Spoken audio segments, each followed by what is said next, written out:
नमस्कार बच्चों, मैं पाल उमेश कुमार खेड़नगर बीएमसी स्कूल की तरफ से आप सभी लोगों का हार्दिक स्वागत करता हूं।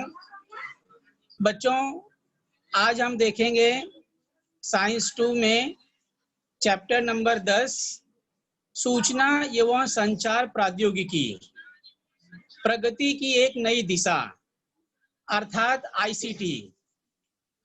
बच्चों, इस चैप्टर के अंतर्गत आज हम लोग संगणक की पीढ़ियां और संगणक के प्रमुख घटक क्या क्या होते हैं उसके बारे में हम आज चर्चा करेंगे।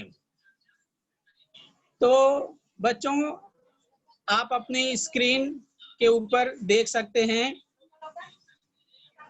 स्क्रीन यहाँ पर पीडीएफ के माध्यम से मैं आपको कुछ दिखाने की कोशिश कर रहा हूँ। तो पीडीएफ के माध्यम से आप देखिए बच्चों।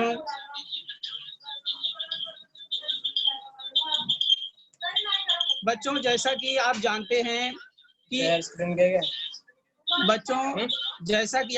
हैं कि आज का जो युग है वो विज्ञान का युग है।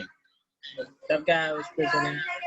बच्चों, जैसा कि आप जानते हैं कि आज का युग विज्ञान युग है।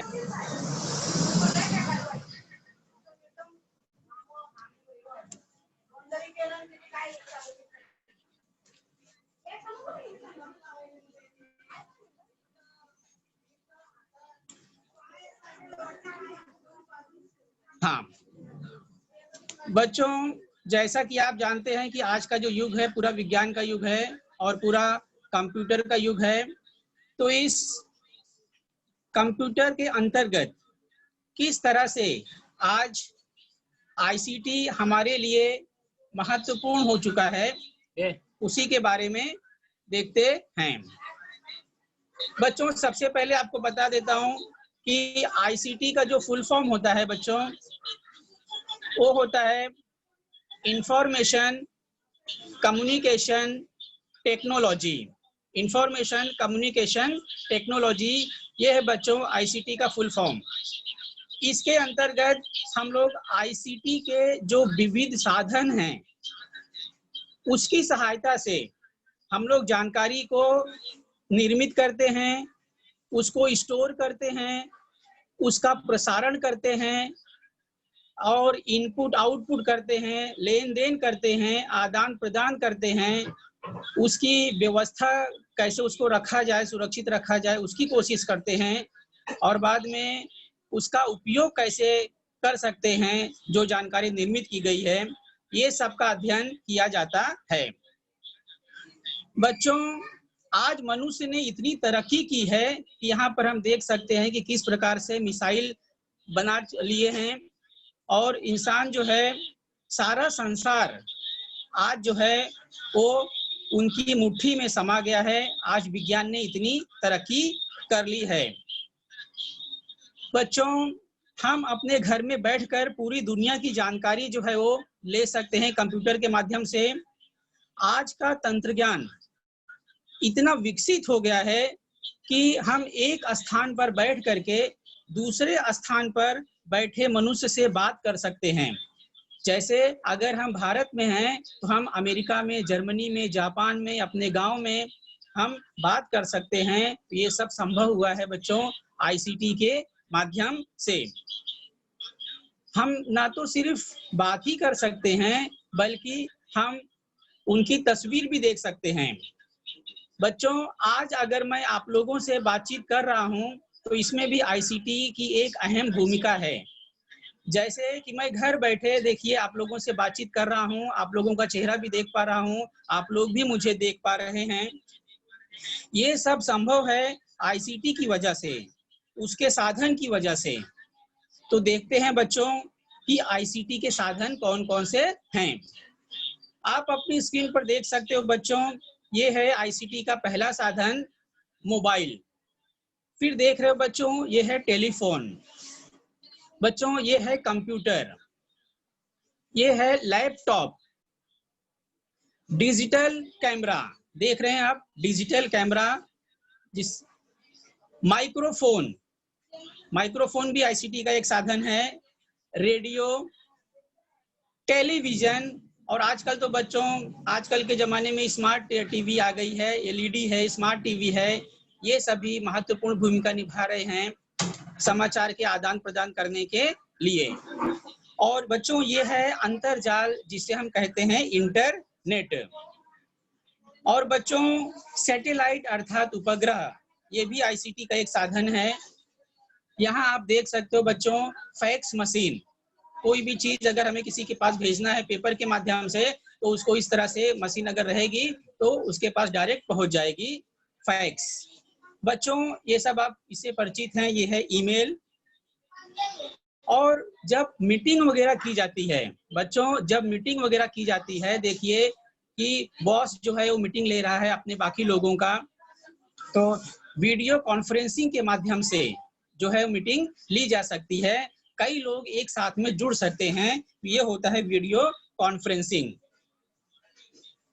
तो पहले बच्चों जानकारी का जो आदान प्रदान था पुराने जमाने में, जैसे कि आप यहाँ देख सकते हैं ब्लैक एंड व्हाइट में, जानकारी का जो आदान प्रदान था वो उसके लिए हमें पोस्ट ऑफिस में जाना पड़ता था, अंतरदेशीय पत्र लेकर के आते थे, टेलीग्राम करते थे। लेकिन आज के युग में ये काफी तेज हो चुका है, जब से कंप्यूटर आ गया है और केबल वगैरह की जब से सुविधा हो गई है, नेट की सुविधा हो गई है, तब से मैसेज जो है एक दूसरे के ऊपर मैसेज पास ऑन करना जो है बहुत ही आसान हो गया है। जैसे कि बच्चों यहाँ पर आप देख सकते हो कि किस प्रकार से यहाँ पर किस प्रकार से ये इसको मैसेज सेंड कर दे रही है और ये उसको मैसेज सेंड कर दे रही है। दोनों के बीच में बटन दबाते ही कुछ ही सेकंड में विचारों का जो आदान प्रदान है, बटन दबाते ही कुछ ही समय में विचारों का जो आदान प्रदान है वो हो जाता है। मतलब काफी तकनीकी काफी आगे निकल चुकी है। माध्यम कोई भी हो, ये आदान प्रदान अति शीघ्र करने के लिए कंप्यूटर ने हमारी काफी मदद की है। देखो बच्चों, ये है कंप्यूटर जिसने हमारी काफी मदद की है। टाइप द्वारा, कंप्यूटर के अंतर्गत हम कोई भी जानकारी को जब टाइप कर देते हैं तो उसके द्वारा हम देख सकते हैं कि जानकारी दूसरी जगह तक पहुंच जाती है।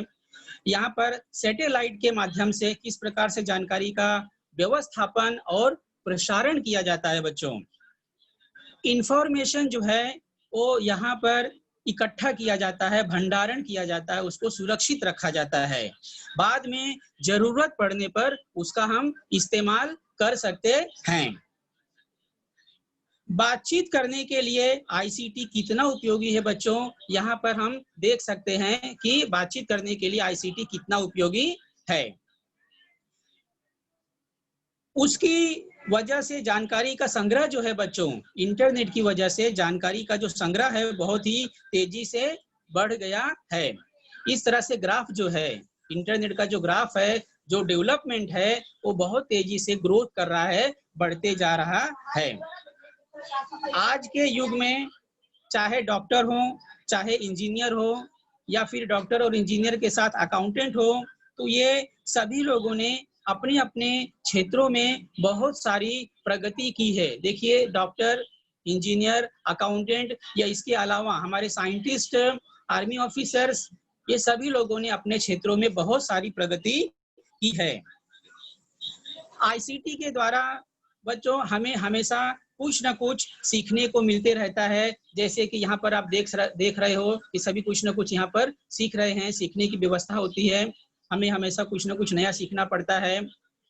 कुछ ऐसे भी चीजें होती हैं कि जिसको सीखने में हमें काफी पैसा खर्चा करना पड़ता है, काफी पैसा खर्चा करना पड़ता है।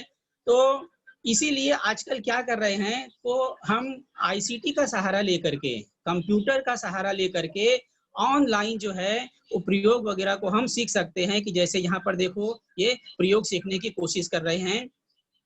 यहाँ पर इंटरनेट के माध्यम से काफी जानकारी जो है ये ग्रहण करने की कोशिश कर रहे हैं।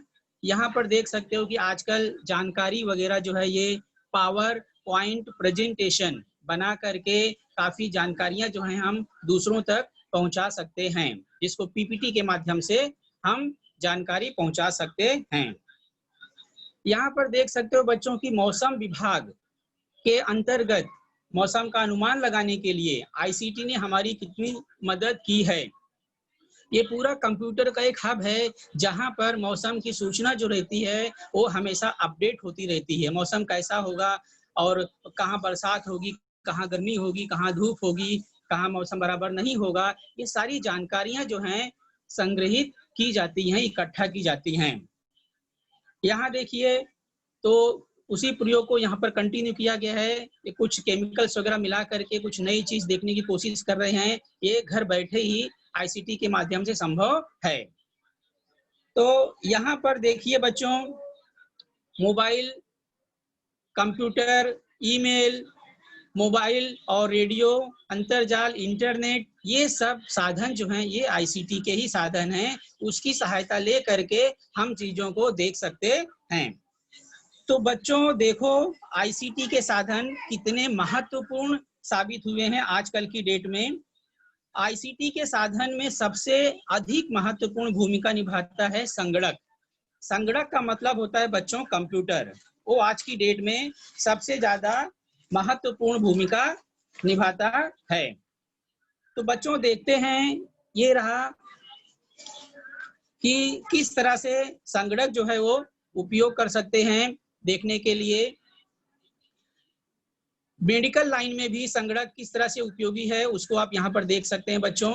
इंटरनेट के माध्यम से ये व्यक्ति जो है कुछ जानकारी लेने की कोशिश कर रहा है, मनुष्य के शरीर के अवयव के बारे में जानने की कोशिश कर रहा है। जैसे कि यहाँ पर ये देखिए ये फेफड़े जो हैं दिखाया गया है, तो ये सब में इसका उपयोग किया जा रहा है।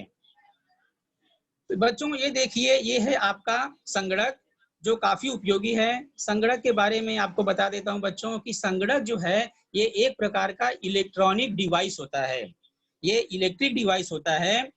इसको हम क्या करते हैं, स्टेप बाय स्टेप आदेश देते हैं, मतलब उसको हम कमांड देते हैं और उसकी जांच करके सूचना अथवा डेटा पर यह प्रक्रिया करता है। जो भी हम इसको डेटा देते हैं, जानकारी देते हैं, तो कंप्यूटर का वहां पर पूरा प्रोसेस होता है और कंप्यूटर प्रोसेस करने के बाद उनसे अपेक्षित उत्तर जो है वो उपलब्ध करके देता है। जैसे कि यहाँ पर देख सकते हैं अपेक्षित उत्तर जो है वो क्या करता है, हमको उपलब्ध करके देता है। तो बच्चों what is computer? Computer is an electronic device जिसको हम कुछ इनपुट देते हैं और फिर बाद में एज अ रिजल्ट वो हमको आउटपुट देता है और ये बच्चों इलेक्ट्रिक पर चलता है। जैसे कि यहाँ पर आप देख सकते हो बच्चों इस चीज के बारे में आप देखिए कि इसमें देख लोगे आप, ये मॉनिटर है, ये कीबोर्ड है, ठीक है, ये आपका माउस हो गया बच्चों और ये जो हो गया मेन प्रोसेसर, तो सीपीयू जिसको कहते हैं, सेंट्रल प्रोसेसिंग यूनिट, तो वो हो गया आपका यूनिट। और इस तरह से जानकारियां जो हैं जब हम फीड करते हैं तो जानकारियों को हम देख सकते हैं इंटरनेट की मदद से। तो बच्चों आइए देखते हैं कि संगणक जो है ये किस प्रकार से तरक्की किया है। संगणक की अलग अलग पीढ़ियां जो हैं यहाँ पर आप देख सकते हो, संगणक की किस प्रकार से जो पीढ़ी है वो चलती गई है। तो हम देखेंगे बच्चों संगणक के पीढ़ियों के बारे में। बच्चों देखिए ये है संगणक की पहली पीढ़ी। संगणक की पहली पीढ़ी के बारे में आपको बता देता हूं बच्चों कि इस पीढ़ी के संगणक में प्रमुख रूप से वैक्यूम ट्यूब्स लगती थी, मतलब एक प्रकार की ट्यूब होती थी जो कि खाली रहती थी। वैक्यूम ट्यूब्स का प्रयोग किया जाता था। इसमें विद्युत ऊर्जा का उपयोग जो है, जिसको एनर्जी कहते हैं, वो इलेक्ट्रिसिटी कहते हैं, इसमें विद्युत ऊर्जा का उपयोग बहुत ज्यादा होता था। संगणक का आकार बच्चों, जो पहली पीढ़ी का जो संगणक था उसका आकार बहुत बड़ा होता था और उसकी जो स्पीड थी बच्चों, उसकी जो स्पीड थी काफी कम स्पीड थी उसकी। तो इसीलिए गर्मी होने के कारण, उष्णता की निर्मिति के कारण जो कंप्यूटर था बच्चों वो जल्दी बिगड़ जाता था। ये आप देख रहे हो बच्चों पहली पीढ़ी का जो कंप्यूटर है वो जल्दी से बिगड़ जाता था। तो इसको रखने के लिए एयर कंडीशन की जरूरत पड़ती थी। तो आगे देख सकते हो बच्चों कि ये किस प्रकार से इसके जो सर्किट्स हैं ये हुआ करते थे। तो पहली पीढ़ी के कंप्यूटर को बनाने के लिए यहाँ पर आप देख रहे हो 1946 में जो जॉन प्रेसर एक्सकेट, 1942 में जॉन प्रेस्पर एक्सकेट तथा जॉन माउचले, यहाँ पर देख सकते हो बच्चों जॉन माउचले, इन दोनों की मदद से एनिक ENIAC एनिक नामक कंप्यूटर का निर्माण किया गया। अब एनिक का फुल फॉर्म होता है बच्चों electrical numerical integrator and computer. तो इन दोनों ने की मदद से पहली पीढ़ी का जो कंप्यूटर था बच्चों उसको बनाया गया।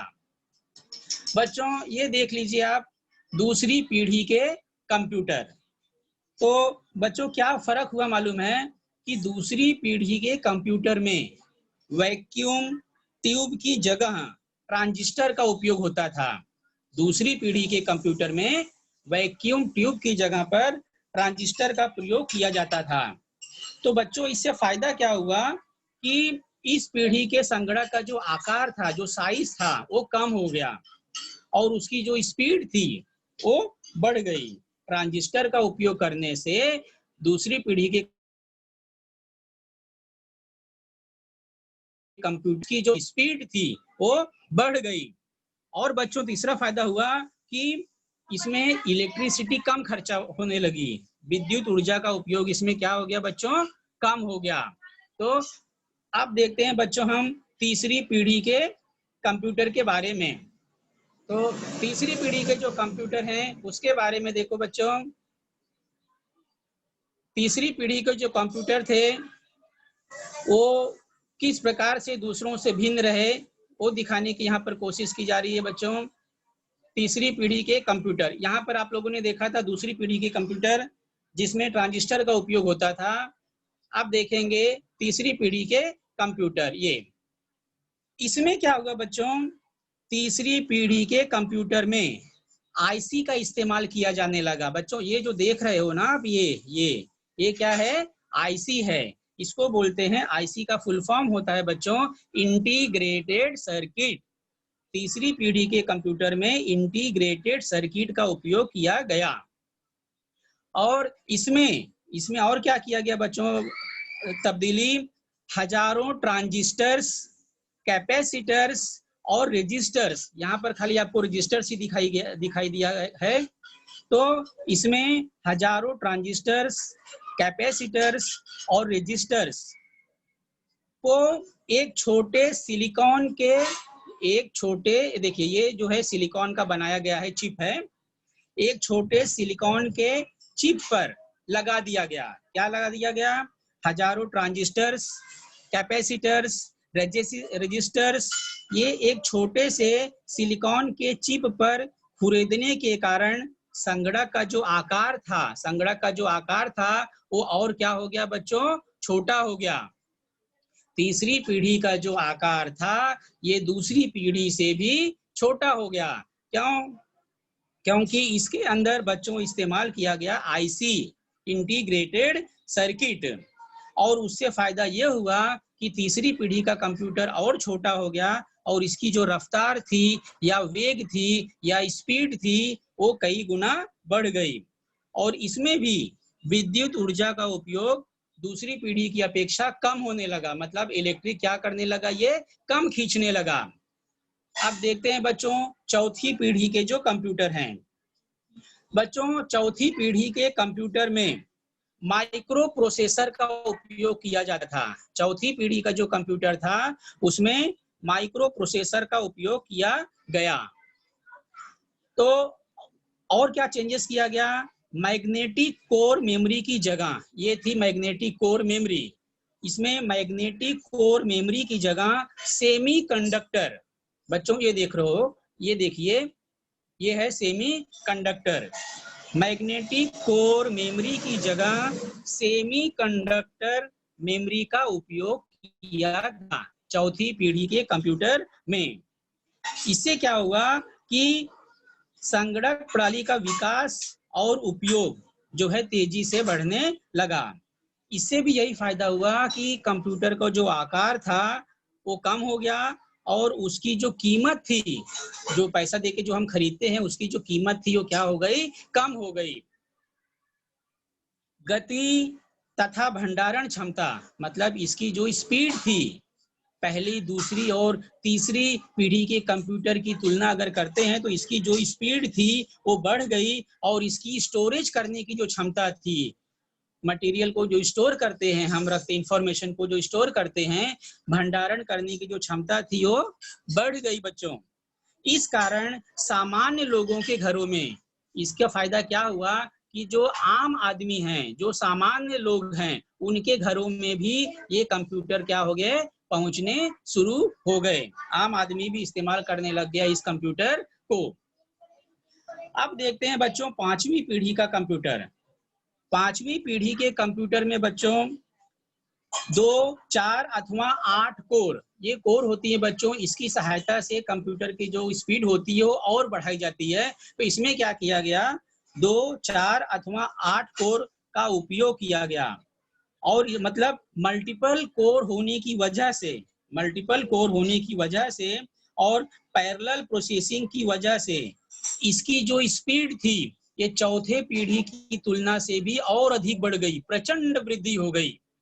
इसमें जो कोर लगाए गए, 2, 4 और 8 कोर जो लगाए गए, मल्टी और पैरेलल कनेक्शन जो दिए गए, इसकी वजह से संगणक के वेग में बच्चों प्रचंड वृद्धि हो गई।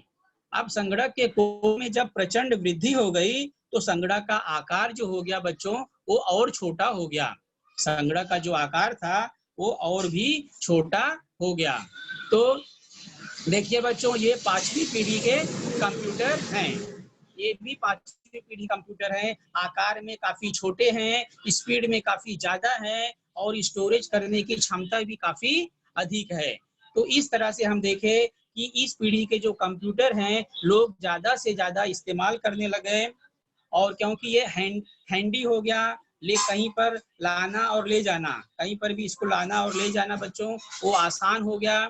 तो इस प्रकार से हम कंप्यूटर के और इसी पांचवी पीढ़ी के जो कंप्यूटर्स थे इसका इस्तेमाल जो है कई जगह पर देखिए किया जाने लगा और इसका उपयोग जो है काफी बढ़ गया। तो बच्चों आजकल जो हम लोग इस्तेमाल कर रहे हैं ये पांचवी पीढ़ी के ही कंप्यूटर हैं जो सब जगह उपयोगी सिद्ध हुए हैं। तो बच्चों जरा इसका हम लोग अगर कंपेरेटिवली अगर इसकी स्टडी करें तो पता ये चलेगा कि जो जो खास फर्क है वो मैं आप लोगों को बता देता हूं। पहली पीढ़ी में वैक्यूम ट्यूब्स का इस्तेमाल हुआ, दूसरी पीढ़ी में ट्रांजिस्टर का उपयोग हुआ, तीसरी पीढ़ी में इंटीग्रेटेड सर्किट का इस्तेमाल हुआ और चौथी पीढ़ी में माइक्रो प्रोसेसर का इस्तेमाल हुआ। पांचवी पीढ़ी में बच्चों पैरेलल प्रोसेसिंग नेटवर्किंग का इस्तेमाल किया गया। ये पहला फर्क रहा। और दूसरा फर्क क्या है बच्चों कि पहली और दूसरी पीढ़ी में पंच कार्ड का इस्तेमाल किया गया था, लेकिन जब तीसरी पीढ़ी आई बच्चों तब उसमें हम कीबोर्ड का इस्तेमाल करने लगे। यहाँ पर आपके सामने जो चार्ट है इस चार्ट का अध्ययन आप कर सकते हो। तीसरी पीढ़ी में कीबोर्ड, जो आप यहाँ पर कीबोर्ड देख रहे हो बच्चों, ये कीबोर्ड तीसरी पीढ़ी में आया। चौथी पीढ़ी में कीबोर्ड और माउस ये दोनों का उपयोग किया जाने लगा। कीबोर्ड और माउस ये दोनों का यूज किया जाने लगा। और अभी जो पांचवी पीढ़ी के कंप्यूटर जो रनिंग हैं उसके अंतर्गत बच्चों कीबोर्ड, माउस, स्कैनर, कैमरा, ये सब चीजों जो है वो एडवांस टेक्नोलॉजी वाली चीजों का इस्तेमाल जो है वो किया जा रहा है। और एक खास फर्क आपको बता देता हूं बच्चों कि पहली, दूसरी और तीसरी पीढ़ी में एसी की जरूरत पड़ती थी, एयर कंडीशन, ऑपरेटर्स को ठंडा रखने के लिए एसी की जरूरत पड़ती थी। लेकिन चौथी और पांचवी पीढ़ी में एयर कंडीशन का उपयोग अगर नहीं भी करेंगे तो भी चल जाता है। तो बच्चों ये सब कुछ खास कंपेरेटिवली स्टडी जो है आप लोगों को बताया गया कि किस प्रकार ये सब एक दूसरों से भिन्न हैं। बच्चों आगे भविष्य में ऐसा उम्मीद की जा रही है कि जो छठी पीढ़ी के जो कंप्यूटर आएंगे वो इससे भी और अधिक ज्यादा नेचुरल होंगे, उनकी स्पीड और ज्यादा हो पाएगी और वो शायद कई और भाषाएं भी समझ सकेंगे।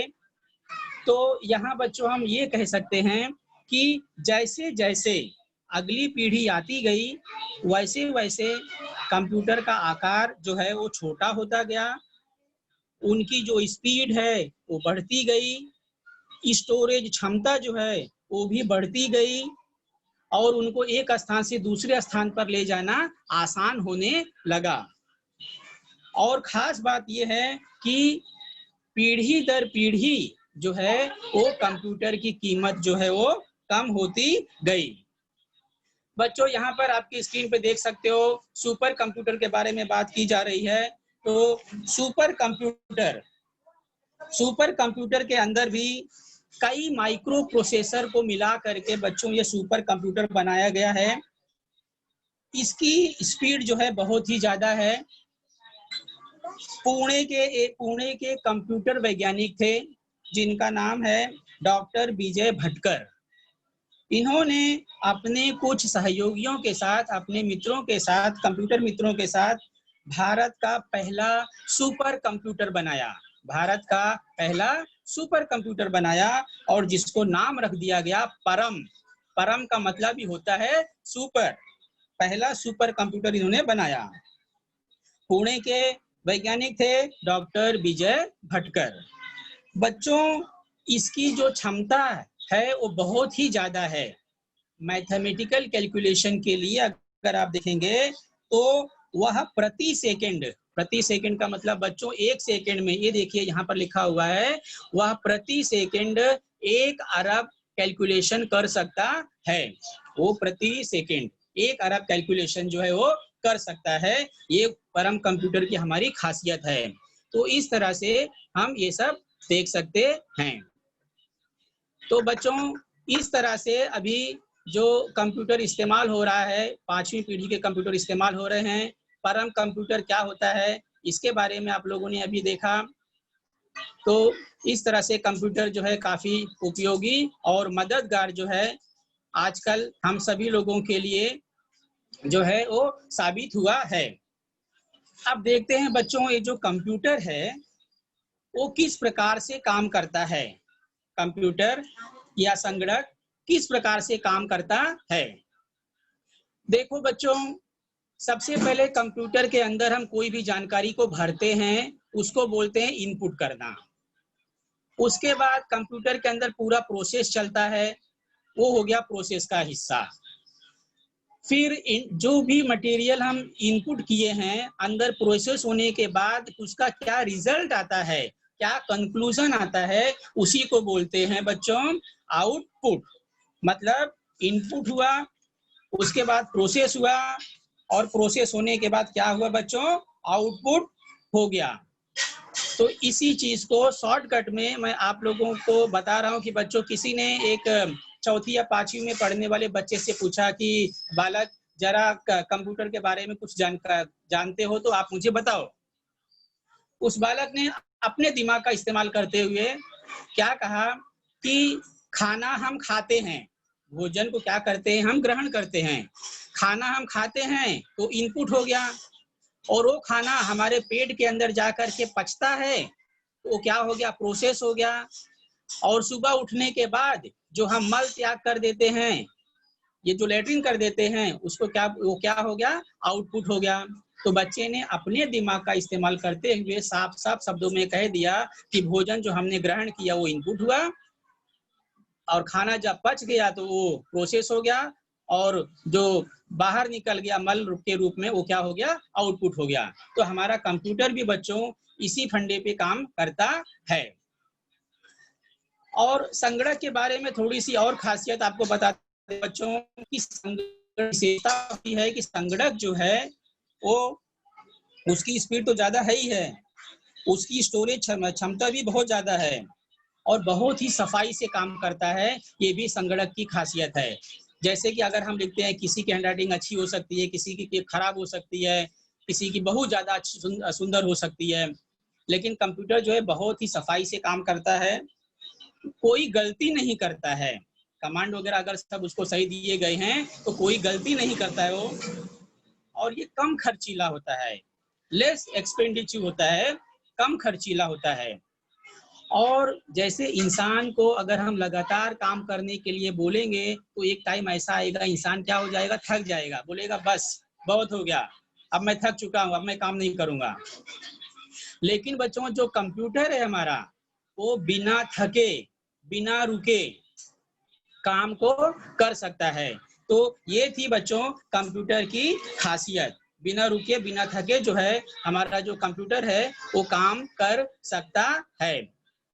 अब बच्चों जरा थोड़ा सा और देखते हैं इसके आगे, कंप्यूटर के जो महत्वपूर्ण घटक हैं, कंप्यूटर के जो महत्वपूर्ण घटक हैं उसको देखते हैं कि वो कौन कौन से हैं कंप्यूटर के महत्वपूर्ण घटक।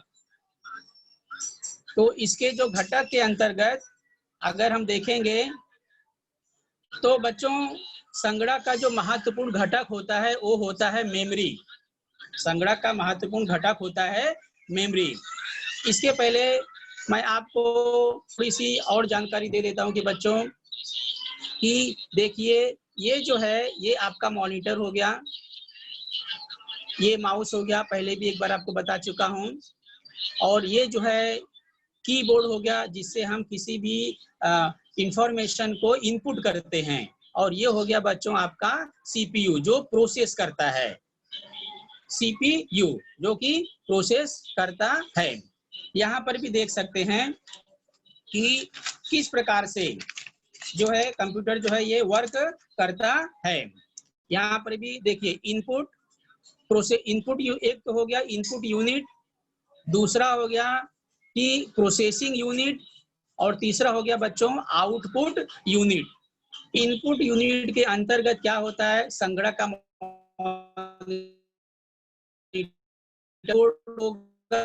होगा,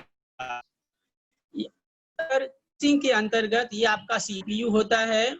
ये देखिए बच्चों यहाँ पर ये प्रोसेसर कैसे होता है वो बताया गया है, यहाँ पर स्पीकर दिखाया गया है, और इनपुट करने के बाद हम अपने रिजल्ट को मॉनिटर पे देख सकते हैं। ये जो मॉनिटर है अपने रिजल्ट को मॉनिटर पर देख सकते हैं, या तो हम चाहें तो उसका और क्या ले सकते हैं बच्चों, हम चाहें तो उसका जो है प्रिंट आउट भी निकाल सकते हैं। जैसे ये देखिए ये है प्रिंटर, हम चाहें तो उसका प्रिंट आउट भी निकाल सकते हैं। तो ये थे बच्चों कि कंप्यूटर के जो घटक कौन कौन से होते हैं, इनपुट यूनिट, प्रोसेसिंग यूनिट और आउटपुट यूनिट। तो इसके बारे में हमने देखा। अब देखते हैं कि कंप्यूटर के और महत्वपूर्ण घटक और ये कौन कौन से होते हैं और उनका उपयोग जो है कैसे कैसे किया जाता है।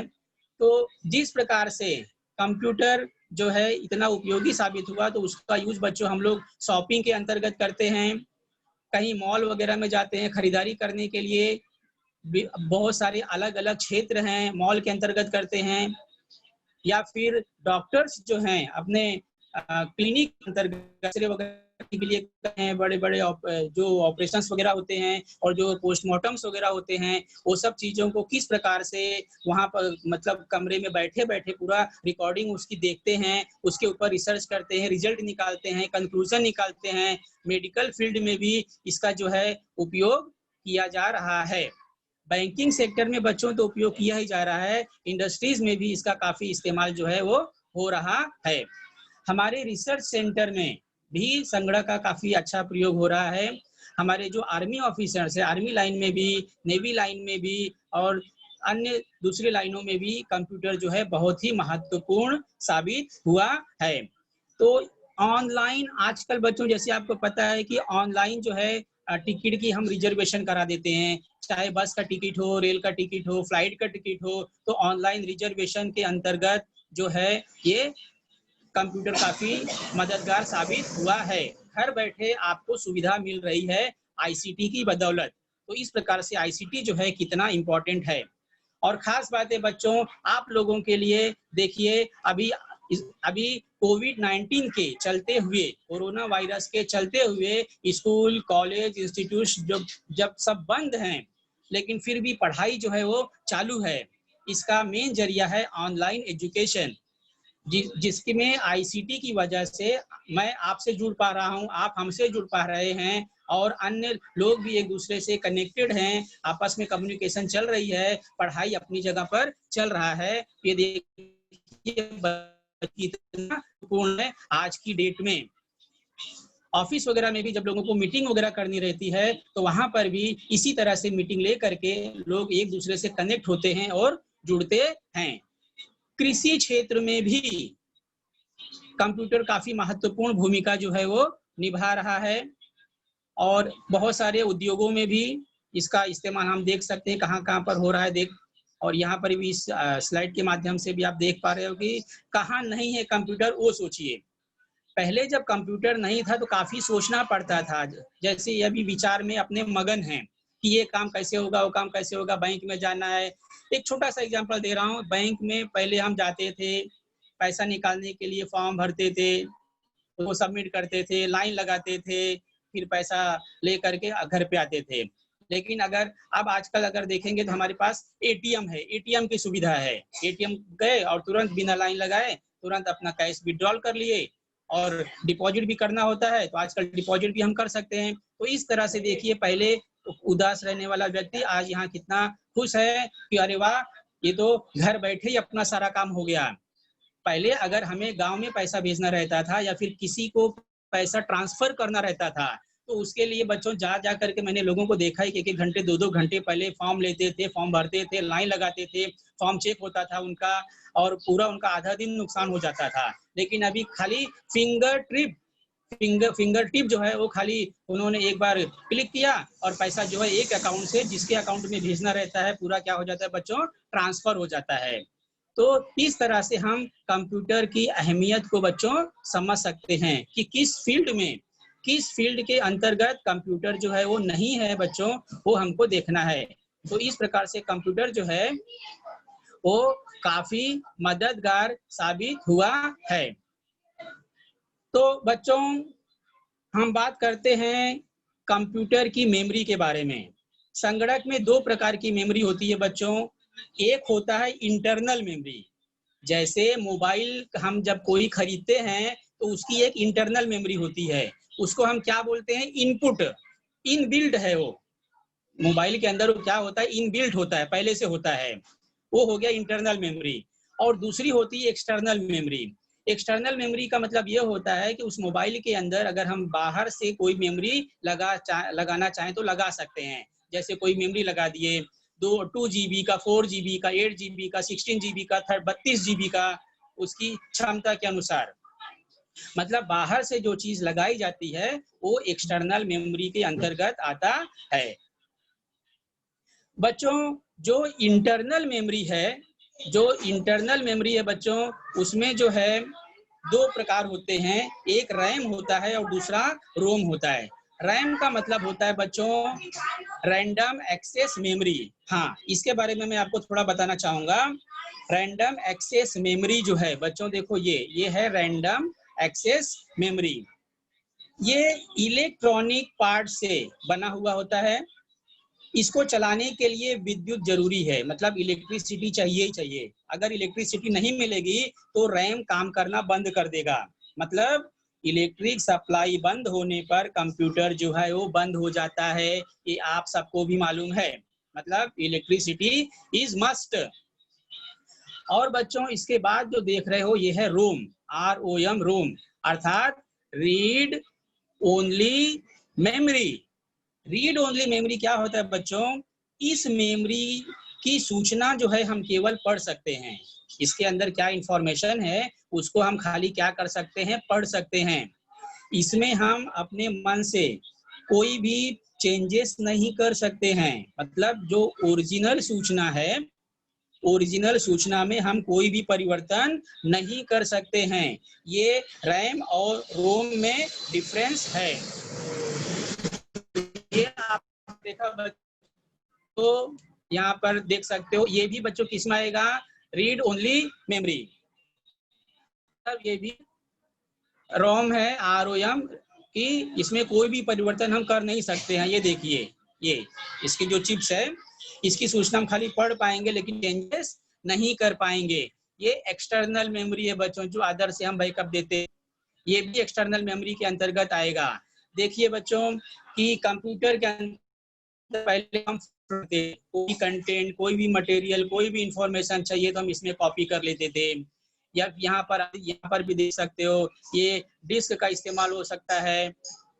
ओके, यहाँ पर भी सेम चीज देखो, ये फ्लॉपी है, ये CD है, ये भी देखो CD है, HD है। CD का मतलब होता है बच्चों कॉम्पैक्ट डिस्क। ये सब मटेरियल इन्फॉर्म किया जाता है। हार्ड डिस्क, HD का फुल फॉर्म होता है बच्चों हार्ड डिस्क। पहले देखो बच्चों हम DVD का भी इस्तेमाल करते थे, डिजिटल वेंसिटाइल डिस्क का इस्तेमाल करते थे। और ये देखिए बच्चों आजकल, ये देखिए यहाँ पर ये DVD दिखाया गया है। और बच्चों आजकल हम अपने मोबाइल में ज्यादातर इस्तेमाल करते हैं, या तो मेमोरी का इस्तेमाल करते हैं, या तो देखो बच्चों पेन ड्राइव का इस्तेमाल करते हैं। इसी पेन ड्राइव का इस्तेमाल जो है आजकल हम अपने स्मार्ट TV के अंतर्गत कर सकते हैं। कोई भी पिक्चर देखना हो, इसमें डाउनलोड आप करके लेकर के आ जाओ और यूट्यूब में लगा दो। इस स्मार्ट TV आजकल जो निकली हुई है, या फिर अपने कंप्यूटर के अंदर इसको इंसर्ट कर दो। आप जो भी इंफॉर्मेशन, जो भी डेटा, जो भी जानकारी आपने इसके अंदर फीड किया हुआ है, उसको आप क्या कर सकते हो, बड़ी ही आसानी से देख सकते हो। और बच्चों ये जो पेन ड्राइव है, इसकी भी जो क्षमता होती है वो बहुत ज्यादा होती है। डिपेंड करता है कि आप कितने GB का ले रहे हो उसके ऊपर। तो ये सब जो है क्या है, एक्सटर्नल मेमोरी है। एक चीज यहाँ पर आपको और बता देता हूँ बच्चों कि ये तो हमने देखा कि मेमोरी के दो भाग हुए, internal memory, external memory. Internal memory के दो प्रकार हुए, रैम एंड रोम। और फिर एक्सटर्नल मेमोरी में क्या क्या आता है बच्चों, उसको हम लोगों ने देखा। इसके अलावा संगणक के महत्वपूर्ण घटक और क्या है, एक होता है ऑपरेटिंग सिस्टम, एक होता है बच्चों, हम ये सब देख सकते हैं कि किस प्रकार से कंप्यूटर के अंदर जो हम कमांड को देते हैं उसको प्रोग्राम कहते हैं, जो इंफॉर्मेशन देते हैं उसको डेटा कहते हैं। और कंप्यूटर को ऑपरेट करने के लिए कंप्यूटर और व्यक्ति, ये दोनों के बीच में जो कम्युनिकेशन होता है वही ऑपरेटिंग सिस्टम कहलाता है। उसी को हम ऑपरेटिंग सिस्टम कहते हैं। तो इस प्रकार से बच्चों हमने इस चैप्टर के अंतर्गत संगणक की विभिन्न पीढ़ियां कौन कौन सी होती हैं, उसमें क्या क्या अंतर है, और संगणक के पार्ट कौन कौन से हैं। और यहाँ पर बच्चों मैं अपने इस लेसन को कंप्लीट करता हूँ। आप लोगों में से कोई बच्चा अगर कोई कुछ पूछना चाहता हो इस वीडियो को देखने, यहाँ जो पढ़ाया गया इसके माध्यम से, अगर किसी को कोई डाउट है तो आप प्रश्न पूछ सकते हैं। ओके, तो कोई कुछ पूछना चाहता है बच्चों तो आप लोग प्रश्न राइज कर सकते हैं। तो ठीक है बच्चों, यहाँ पर अपना ये लेक्चर मैं समाप्त करता हूँ।